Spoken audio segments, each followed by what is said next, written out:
Sa palengke, naglalaro ang lahat ng damdamin ng buhay. Ang kakaibang pagsasanib ng sariwang hangin, makulay na mga ilaw at malalakas na tinig ng mga nag-uusap. Ang palengke ay hindi lamang isang lugar ng kalakalan. Ito rin ay isang sentro ng buhay at kultura. Ang bawat sulok ay puno ng buhay. Naglalakbay sa isang makulay at masalimuot na mundo ng kalakalan. Ang mga tindahan ng gulay, prutas, isda at karne ay nag-aalok ng kakaibang simbuyo ng amoy na naglalakbay sa hangin na naglalarawan ng masiglang kalakaran ng pamilya. Ang mga gulay, kakaibang prutas at laman ng karne, ang mga ito ay nagsasalaysay ng kwento ng sariwang ani, ng masusing pagpili at ng matinding pagmamahal sa pagsasaliksik ng mga lokal na tindero sa paligid. Ito hindi lamang isang palengke. Ito isang susing bahagi ng komunidad. Ang mga nag-aalok ng kakanin, kagamitan at iba pang produkto ay nag-aambag sa kultura na nagbibigay kulay sa buhay ng bawat namamayagpag sa lugar na ito. Ang palengke ay nagiging buhay tuwing umaga. Nagiging lugar ng pangarap at pag-asa para sa marami. Ang pag-aasikaso ng tindahan ay isang ritual na nagbibigay hayag ng respeto sa sining ng pagtinda, nagtataglay ng sining at kultura. Sa bawat galak at ingay, nararamdaman mo ang ritmo ng komunidad na nagkakaisa sa pangarap ng masaganang buhay. Ang palengke ay hindi lamang lugar ng kalakalan.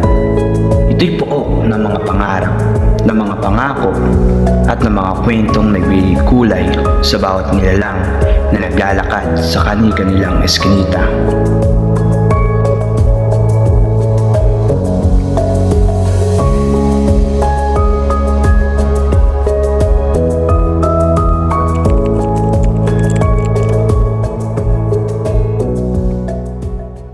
Magandang araw. Halina't samahan niyo kaming baybayin ang buhay sa loob ng pamilihan. Kasama ang ating tindera si Ate Maymay na magsasalaysay sa kanyang makabuluhang buhay at karanasan sa loob nitong pamilihan. Sa gitna ng magulo at walang hintong ingay na syudad, may isang lugar na puno ng buhay, pag-asa at kabuhayan, ang palengke ng 3rd Avenue. Ang dokumentaryong ito ay magdadala sa inyo sa isang nakaka-inspire na paglalakbay sa buhay ni Ate Maymay, isang masiglang tindera ng gulay at ang kanyang kahalagan sa pagbibigay ng buhay sa pamilihan.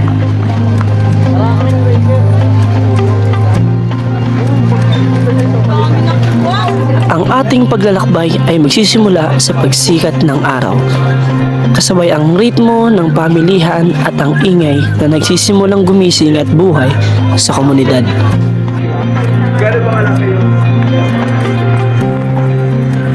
Kilalanin si Ate Maymay, isang masigasig na tindera ng gulay na naglilingkod sa komunidad na ito ng higit sa 3 taon.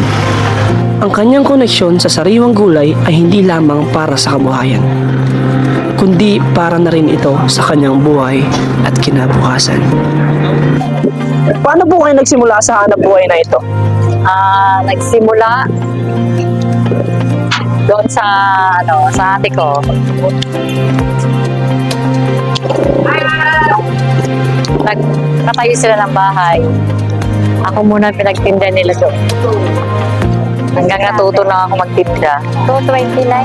Ano ko natin ito Tapos patuloy na. Kasi nawili na ako magtinda eh. Ano ba po yung ibang niyo pong tinitinda bukod po sa paggugulay? Nagtinda mo, muna? Opo. Nagtinda muna ako ng mga kakanin dito sa palengke. Kaya ng moron, dito, Yan muna naging negosyo ko dito. Bali, ilang taon na po kayo nagtitinda dito sa palengke na to? Magti 3 years. Magti 3 years na. Ano ang naging inspirasyon mo para magtinda ng gulay sa palengke sa dami ng ibang pwedeng maging negosyo? Para kasing masaya dito eh. Nakakasalamuhan mo yung iba't ibang tao. marami kang nakikilala. Inspirasyon na rin sa mga anak ko. Eh, naialam ko rin magtinda. Ano naman po ang mga pamamaraan nyo sa pagpili ng maganda at maayos na ibebentang gulay? Siyempre, kailangan rin mo may ng sariwa. Tapos magandang klase para maano ng mga customer na maganda yung gulay. Magustuhan nila at balik-balikan ka dito. Pagkain ng mas maraming gulay kumpara sa karne ay nagpapahaba ng buhay. Actually, proven na to. Itong pag-aaral nila, 30 years nila sinundan ang 12,000 katao. At yung kumakain ng mas maraming gulay ay 40% less heart attack, nababawasan ng heart attack, nababawasan ng stroke, nababawasan ng high blood, nababawasan ng diabetes, at mas hindi namamatay. Kumpara doon sa, on the average, sa 12,000, mas hindi namamatay yung mas maraming kumakain nito, mas maagang namamatay yung puro karne at hindi kumakain ng gulay. American Heart Association, so very credible itong pag-aaral. Marami ding libro, nagpapakita na vegetarian diet, vegan diet, kung ano man ang diet nyo, basta mas marami nito ay mas maganda. Doc Lisa? Yes, oo. Mas maraming gulay, mas maraming benepisyo. Una sa lahat, hindi ka tataba. So, maiiwasan na yung sinasabing sakit sa puso, high blood, diabetes, kasama na yung cancer. Kasi nga, mas konti yung makakain mong saturated fat o yung taba. So, bawas sa mga sakit. Tsaka Ano? wala siyang yung sugar niya, kung meron mang konting-konti. Kaya bagay sa may O, diabetes. Hindi siya mabilis, nakakabusog, mataas ang fiber, katulad nitong pakita nga natin to. Yes, Itong mga kangkong na to. berdeng dahon ng gulay. Kahit maubos mo to lahat, ilang calories lang to eh. Di ba? Busog na busog ka na. Kasi very fibrous siya. Sa mga gusto magpapayat. Tsaka yung mga may kidney failure. Kumpara sa kumain ka ng isang donut na maraming matatamis, parang kumain ka na nito. Ito, busog ka na buong ng mga 4 na oras. Isang donut, kainin mo, hindi ka naman mabubusog eh. Baliwala eh. So, pipiliin nyo yung kakainin. Yes, Doc Lisa. Yes, so bawas. Ito po ang mga kailangan pagkain ng may kidney failure at para maiwasan ng cancer. Kasi mas maraming fiber, nakita nila, itong mga gulay. Tapos marami pa siyang antioxidant. So, anti-cancer yun. Marami siyang phytochemicals, vitamina, mineral. So, kompleto sa nutrisyon. Tsaka nakita nila yung fiber, siya yung pagkain ng mga good bacteria sa tiyan natin para sa magandang pagtunaw. Eh, hindi ba kailangan natin ng good bacteria sa ating katawan para hindi tayo magkakasakit? Sige, Doc Lisa. Tuloy mo lang. Yes. So, yan ho yung mga Ganda yung benepisyo picture. ng pagkain. Tsaka di ba po ang mga kidney failure, bawal na sila ng maraming protina galing sa mga animal. So, ito na talaga ang ipinapayong kakainin nila. Ayaw natin magutom, yung mga nagda-diet, may kidney failure, may diabetes. Meron ho kayong alternative na pwedeng kainin. Paano nyo naman po tinatrato ng maayos ang inyong mga customer? Para na rin silang pamilya, kaibigan. At kailangan hindi sila susungitan para maging suki mo talaga sila.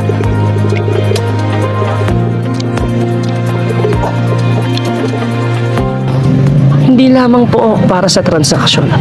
Ito ay sentro rin ng tunay na ugnayan.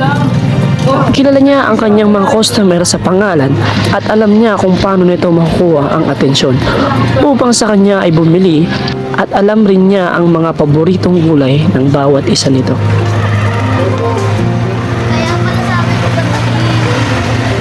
Madami rin po kayo mga suki, no po?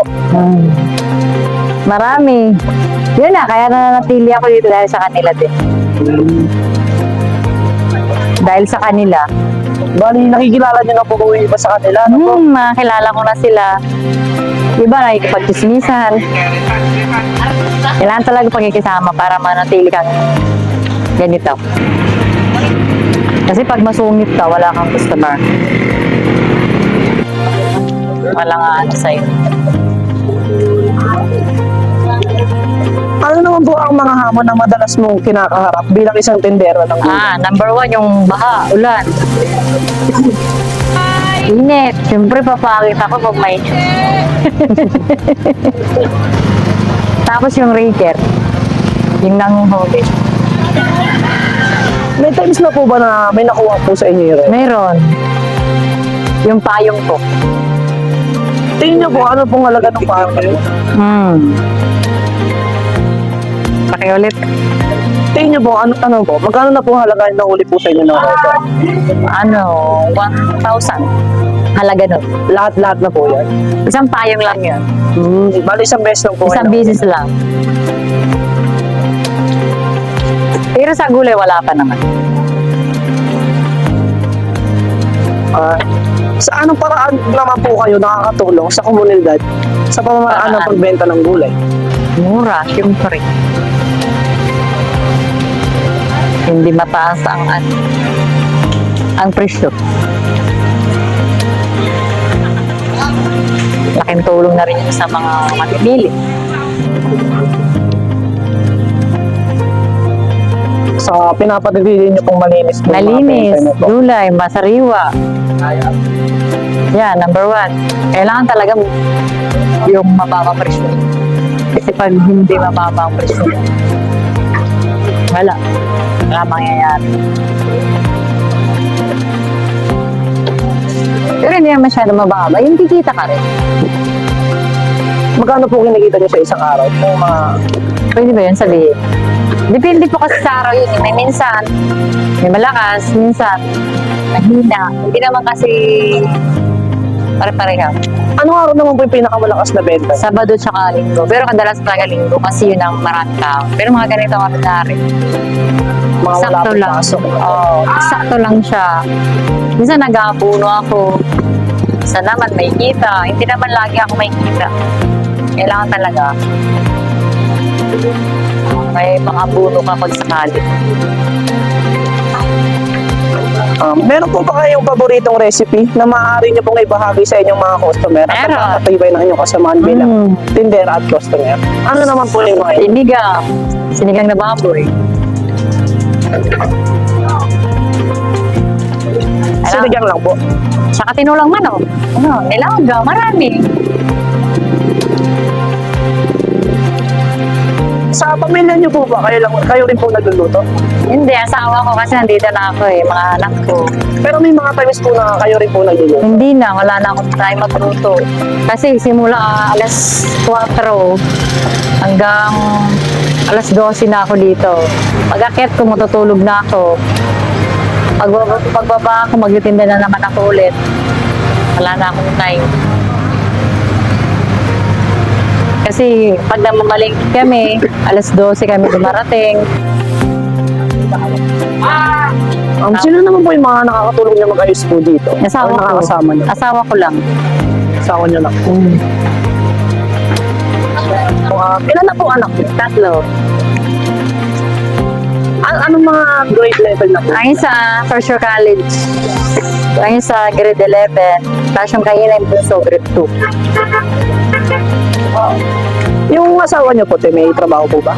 Dati may trabaho siya. Hindi ko naman kaya mag-isa. Driver yan siya ng company. Hindi ko naman kaya mag-isa, kaya pinatibig siya. Siya na ngayon ang driver ko. Siya yung nakakakot ang mga paninda ko sa Balitawa. Siya yung katulong ko dito magbukas. Tapos yung mga anak ko tumutulong din pagsasara. Yan. Bali, dito niyo rin daw kinukuha yung pangparal po sa mga anak. Lahat dito. Lahat po. Bali, may sarili po ba kayong bahay dyan? Wala, nangungupahan. Bali, dagdag pa po yun sa gastos niyo po. Kailangan ko, pag kumikita ako, nagtatabi ako lahat dito. May upa ako dito. Parehan na rin ang pinatabi ko. Sa bahay ko rin, parehan na rin. Isang araw, bali 600 pinatabi ko dito sa isang araw. 600. So, bali, ayan po.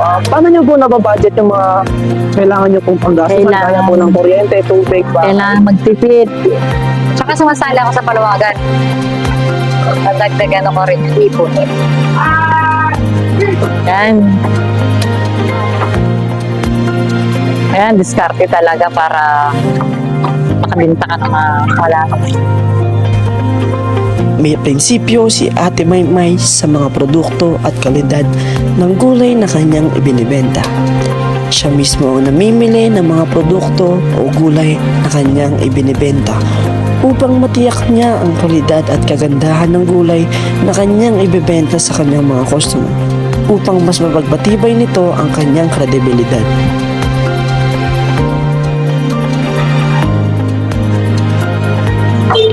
May ibang po kayong kamag-anak na nagtitinda rin po sa palengke?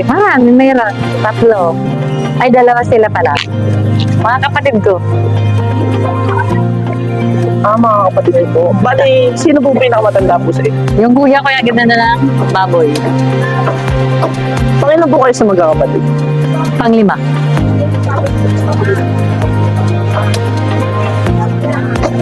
Halos lahat nandito na kami lahat.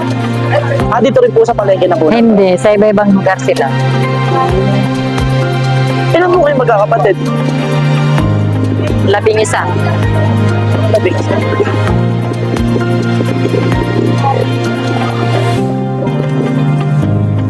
Tapos 3 po doon. Nagtitinda rin po sa palengke. 2 lang sila. Pangatlo ako. Ito lang po ba pinitipid na dati? Ito lang po ba tinitila niyo bukod po sa kulay? Ito lang. Halimbawa po, sasapit po yung Pasko, di po ba kayo nagtitinda ng mga baboy? Ay, hindi. Hindi na kaya. Talagang gulay lang po. Gulay lang talaga. Hindi na kinakaya. Kasi sa maraming tao pag Pasko. Tsaka ilan lang kami. 4 lang kami. 2 kong anak. Tapos asawa ko. So, bali nagiging busy po kayo dito. Busy. Paano naman po pag Pasko? Paano nakapag-Noche Buena po ba kayo buong pamilya? Oo naman. Kasi alas 8 tapos ng tinda eh. Wala ng tao. May banding pa rin po kayo? Mayroon syempre. Mayroon. Hindi nawawala. May mga araw po ba na nagsasara po kayo dito? O hindi po nagtitinda? Magandang po. Minsan pag may importanteng may pupuntahan ka na. Pero kadalasan talaga hindi. Naiwan nito mga anak kung pag wala silang pasok, sila nagtitinda. Kasi ang pasok ng mga anak ko, 3 araw lang eh. Online sila, may online. Buti naman po, nakakatulong nyo na po yung mga anak nyo. Malalaki na kasi sila. Tsaka tinuruan ko talaga sila. May presyo ako dyan para alam nila kung magkakano. Mga dalaga na kasi yun.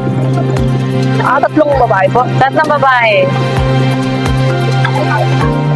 Yung isa kasi for sure college na eh. Ano pong course niya? Tourism. Saan po siya nag-aaral? Sa STI. STI Kaluka.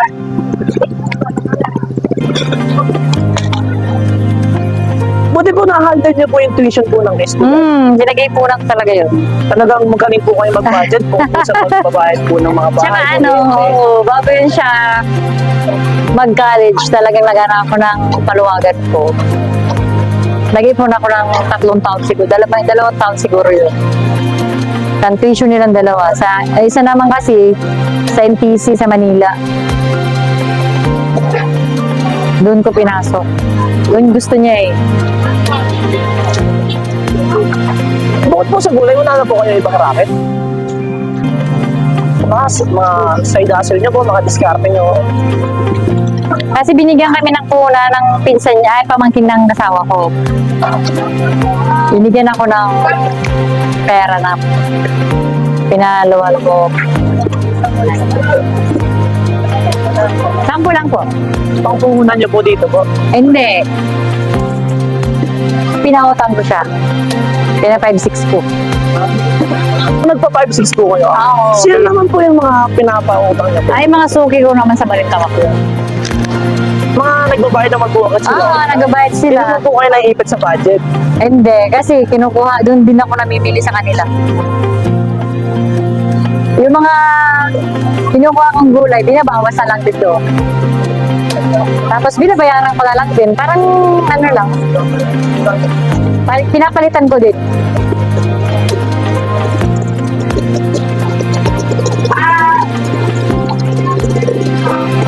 Tulad ng ibang tindera, Si Ate Maymay ay meron ding kinakaharap na iba't ibang hamon. Tulad ng kakulangan ng paninda dahil sa klima, pagtaas ng bilihin na naging sanhi ng maliit na kita, at kakulangan sa pagkukunan ng produkto na kanyang ibebenta o shortage. Ngunit nag-a-adapt siya, palaging nagsusumikap na magbigay ng pinakamahusay sa kanyang mga customer. May araw po ba kayo na matumal? Mayroon. Paano naman po kung matumal po na gano'n? Paano po ginagawa? Ano, konti lang din namimili ko. Kung magkano ng binta ko, yun lang din yung pinamimili ko kung anong mga kulang lang dyan. Yun lang din, na cheap. Di ba cheap to talaga? Hindi yung... Minsan pag ano, naglalabas talaga. Abono po tayo. Abuno talaga. Pangit kasi pag yung paninda mo konti lang. Pag may matira, dinagdagan ko na lang yun. Eh, sa mga anak niyo po, wala po bang nagtatrabaho or Ay, wala pa. student? Wala pa. Wala. Malalaki! Malalaki! Bilang vendor naman po dito, paano po kayo nakikisama sa mga nasa paligid niyo po? Kailangan makisama ng maayos. Lahat naman po ng nasa paligid niyo po, close niyo naman po. Oo. Kailangan hindi ka suplada dito. Yun nga po, parang pansin ko po, Ah. medyo parang kilala po kayo. Sa 3 years ba naman po nagtitinda po kayo? Ganun ba? So, ano na po bilang tindera po? Ano na po yung mga naipuntar niyo sa pagtitinda ng gulay? Yun na, sinabi ko, yung TV, aircon, nakabili ako kasi sobrang init sa bahay namin. Kailangan talaga ng aircon doon. Mga gadget. Ito naman po sa pwesto niyo, may renta po ba kayo dito? Meron. Magkano naman po yung renta niyo dito? 270 a day. A day po. And kung pwede po ito, nakapagtapos po ba kayo ng pag-aaral? Ay, hindi. Ayoko sabihin. Hindi naman, okay lang. Kasi marami kami. Okay lang po. Kaya nga sinisikap ko para mga anak ko, sila na lang makapag-ano sa gusto ko. Pangarap ko sila na lang magtapos ng pag-aaral, makuha nila yung gusto nilang course. Ayun, para rin naman sa kanila yun. Tapos bilang nagtirindera po, nakakuha niyo pa rin po ba yung mga gusto niyo sa buhay? Oo, magdidit ka. Hobbies niyo, Oo, magdidit kami mag-asawa. Nakagawa namin. Halos linggo, pag nagsisimba kami, nagsisimba kayo pag linggo, yun. Kain kami dalawa sa labas, so ano kami, iisim kami saglit. Kahit mga kalating oras lang, tapos may banding kami dalawa. Yun. Tapos ilang taon po kayo nag-start magtinda? Ilang taon na ba ako ngayon? 36. Nag-start po kayo magtinda? 36, 37. Yata kasi magpo-14 na ako sa June. Magti 3 years pa lang kaya ako yung next year sa February ata. February magti 3 years ata. Ang tindahan ni Ate Maymay ay naglalaro ng napakahalagang papel sa pagbuo ng pakiramdam ng komunidad. Hindi lamang ito pook para bumili ng gulay. Ito rin ay kung saan nagaganap ang palitan ng mga recipe at impormasyon tungkol sa nutrisyon. Bukod po sa pagtitinda, nasubukan niyo po ba mag-apply sa mga trabaho po? Hindi na. Hindi ako nag Mamasukan po sa mga kahit Hindi. ano po. Hindi. O tatahibo, Na hindi. Nag-ano lang ako na business talaga ako ng mga suman, mga ganyan. Gumagawa ako ng mga suman, malagkit. Yun. Hindi na ako nag-apply kasi mga anak kong wala magbabantay, magtrabaho ako. Mag-apply ako, wala magbabantay sa mga anak kasi maliliit pa sila dati. Yung asawa ko, nagtrabaho sa company. Siya talaga dati ang ang tingin nyo naman po, siguro po mga 5 years from now po, magtitinda pa rin po ba kayo? ako naman, basta kaya pa. Kahit po nakapagtapos na po yung mga anak niyo po? Oo naman. Kailangan mo para magtrabaho ay magtinda para, siyempre, nakabili ng bahay. Talagang magsipag rin po, no? Sipag. Kahit may mga trabaho na sila. Kung kakayanin mo.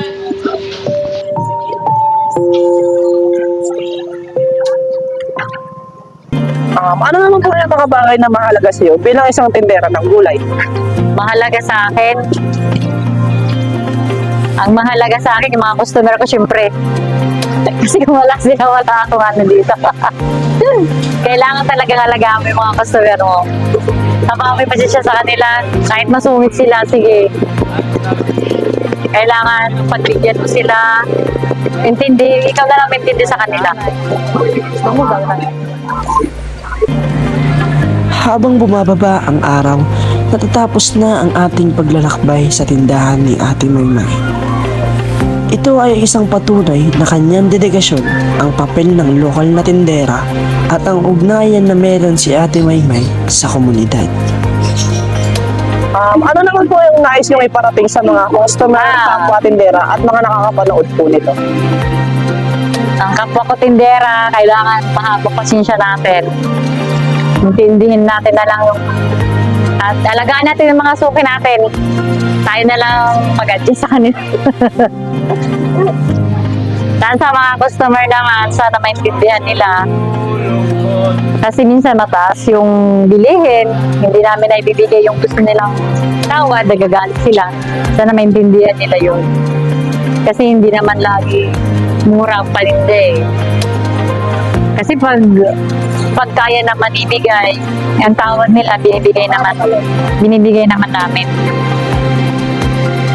Sana maintindihan din nila yun.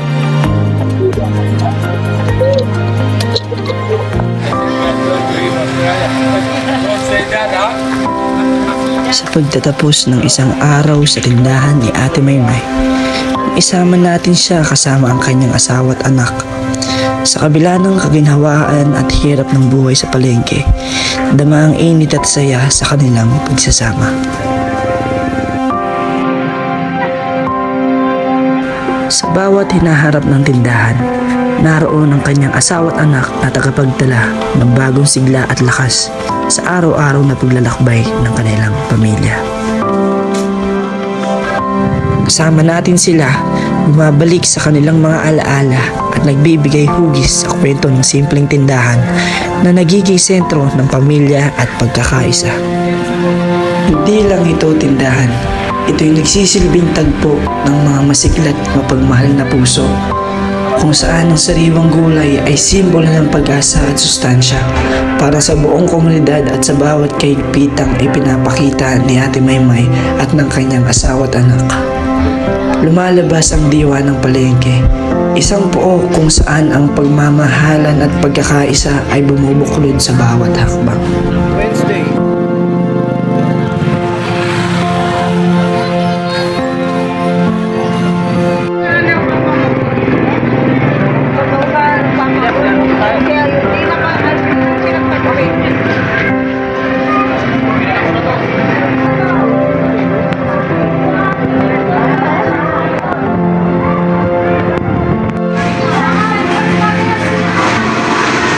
Ano naman po yung mensahe nyo sa mga makakapanood po nito? Magsipag lang. Tapos, kahit sa anong hamon ng buhay, huwag bibitaw. Kapit lang.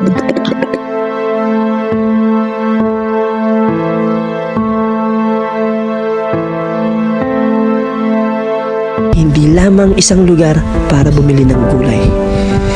Ito ay isang pagsasalaysay ng puso at kaluluwa ng komunidad.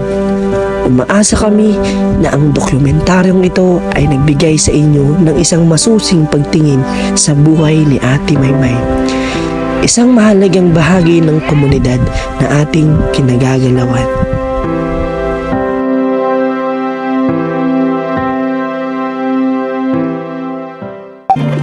Salamat po sa inyong pagsama sa amin sa kahangahangang paglalakbay na ito sa lugar ng buhay palengke bilang pagsaludo sa dedikasyon sa buhay ni Ate Maymay bilang tindera ng gulay. Muli, salamat po.